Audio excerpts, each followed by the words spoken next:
Greetings from Carmel and welcome to our time together. I thought we could entitle our reflections here, He must increase, I must decrease, toward a spirituality of diminishment. Today I want to share with you some reflections and experiences many of us share and sometimes struggle over. How do we navigate and accept our experience of decline or physical loss, mental or intellectual ability, and how might that relate to our spiritual life and our life of prayer?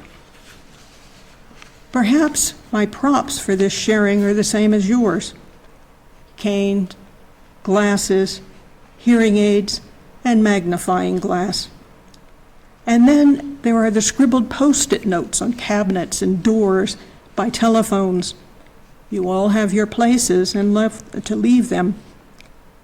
In all this, God gives us an opportunity to open to spiritual growth, big time, as the children say. When you enter Carmel, you are given a title after your name. For example, John of the Cross, or Teresa of Jesus. Mine was of the Sacred Wounds. I never imagined that living with that and praying with that over the years could reveal. Progressive diminishment is part of our spiritual growth. It is a journey we struggle with and where we often lose our way. We wouldn't need to grow spiritually if we were already divinely whole and perfect. We may feel left in the dust of some whirlwind tornado. But didn't God create out of dust? The lesson at hand is to embrace your brokenness as gift and teacher. Do it in the way you can, and not as someone might think you should. What is broken open, what is empty, is opportunity and invitation to be filled. Sight has become a central metaphor for me, especially as I lose it. I am convinced that if we see and gaze for a while with the eyes of faith, we can learn to vision with a heart of love. Or as the hymn has it, those who have faith can see in the dark, and those who have love will see God.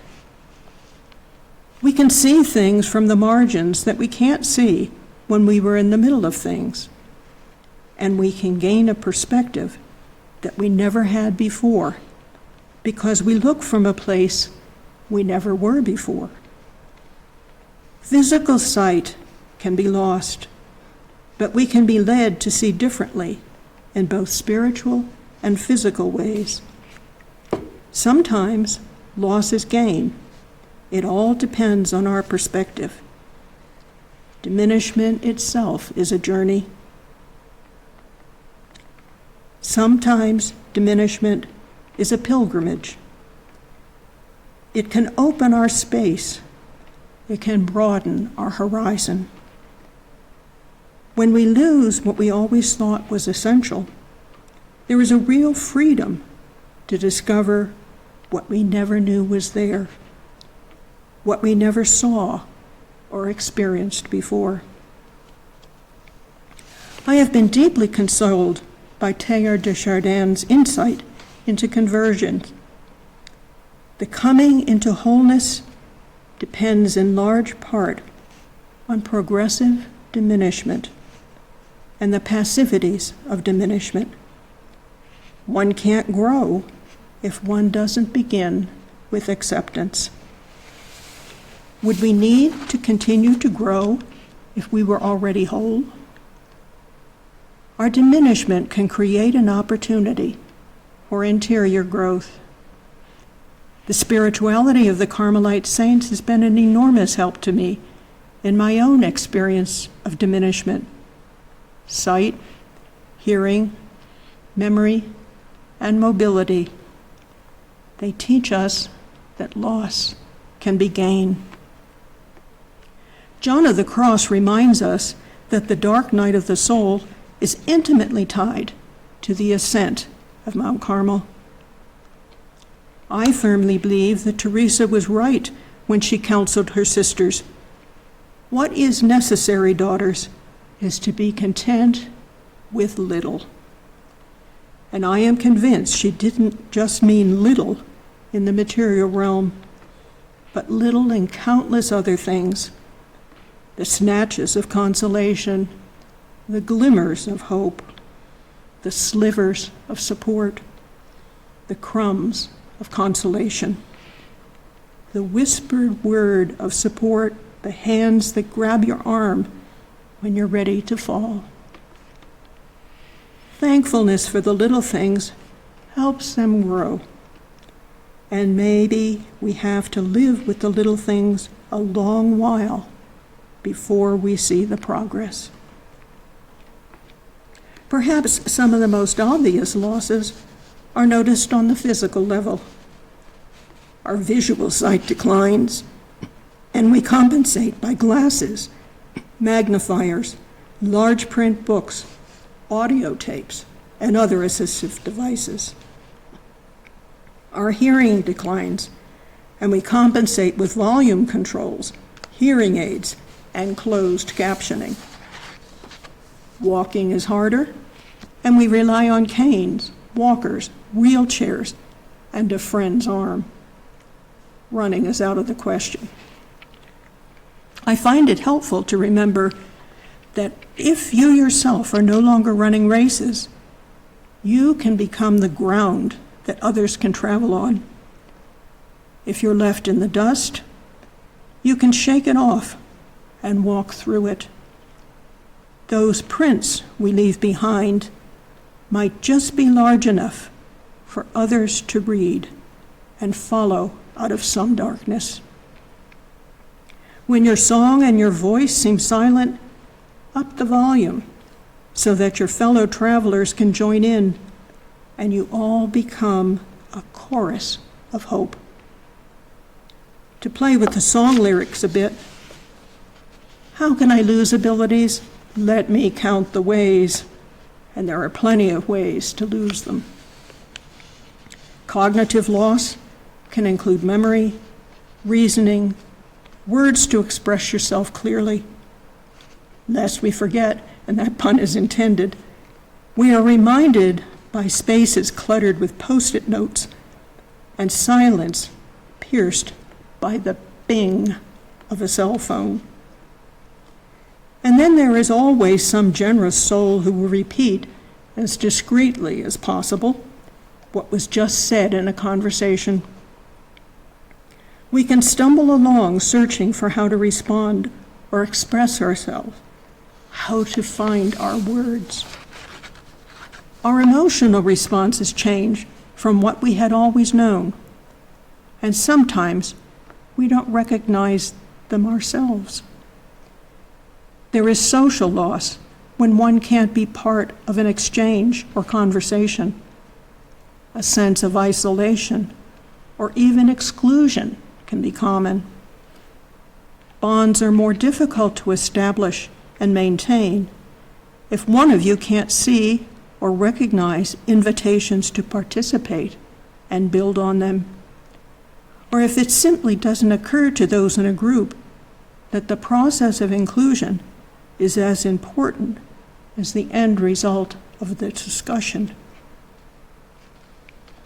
Our humanity is visible on both sides, and such a good exercise in building community in both religious and secular settings. Patience and understanding each other's limits and abilities is required. The communities in which both St. Teresa and St. John of the Cross lived had their challenges and moments of grace in finding ways to support each other. A key cornerstone from John of the Cross to keep in mind: God ordains all, and when there is no love, put love, and you will draw out love. Spiritual loss is more difficult to express. It is entirely counterintuitive to say it is not loss, but process, and by God's grace, growth. That comes only with the gift of faith and trust in the one who loves us. There is no consolation in the process. We just have to let go and grow. Perhaps we can see this journey as a pilgrimage, one we walk. Some of my earliest memories of learning to pray were associated with walking. As a very young child, a close priest friend of our community would visit us, and I would ride my tricycle just behind him as he walked, reciting the office. The street we lived on was lined by chestnut trees, and seeing the little chestnuts on the ground, I always wondered how something so big could come from something so small. Some years later, I would sit on the floor of my grandfather's study, and he introduced me to the little way of St. Therese. And I remembered those chestnuts. They can be trodden underfoot, roasted in fire, even eaten. Just because something has fallen down and diminished in some way doesn't mean it can't be broken open and grow into something big and beautiful that shelters others and can even feed them. Chestnuts were some of my first teachers. You can likely discover some of your own if you just listen closely enough. All of us who fall, literally and spiritually, and feel trampled under the weight of it, and wonder if we have the strength or the desire to get up one more time, can ask and receive help. It has always helped me to remember John of the Cross telling us that pure contemplation lives in receiving. It is so very hard for many of us to receive, and yet we tend to forget that we have already received all we need. We can learn to pray and to accept whatever is given to us, the good and the not so good, and both are gift. Whatever way we ourselves walk, if we walk silently, listening deeply, focus outside ourselves, our desert can blossom.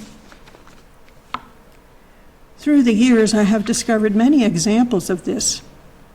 The Russian starets, the Jesus prayer and variations on it, centering prayer, Lectio Divina, simply breathing with attentiveness, silence itself, and sitting still, simply joining with the faltering breath of the dying.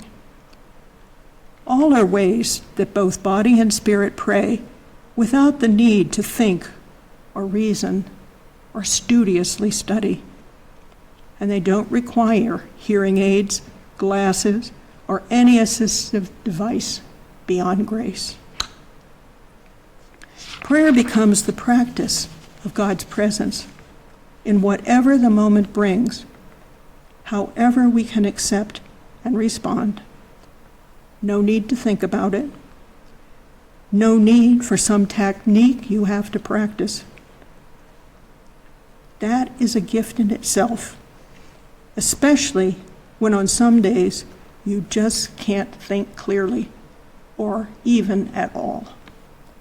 And it is sometimes a great gift not to be able to think.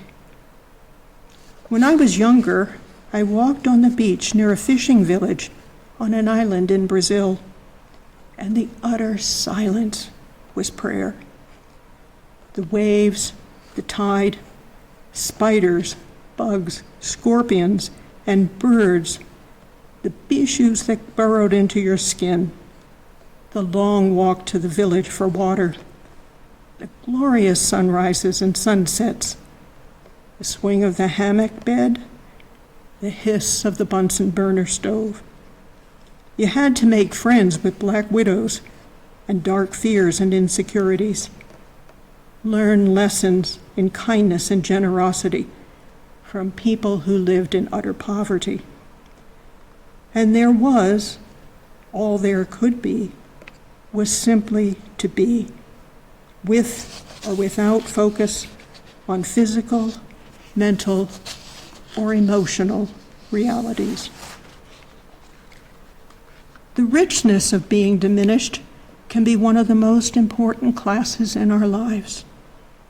Saint Therese, in her little way, knew this well.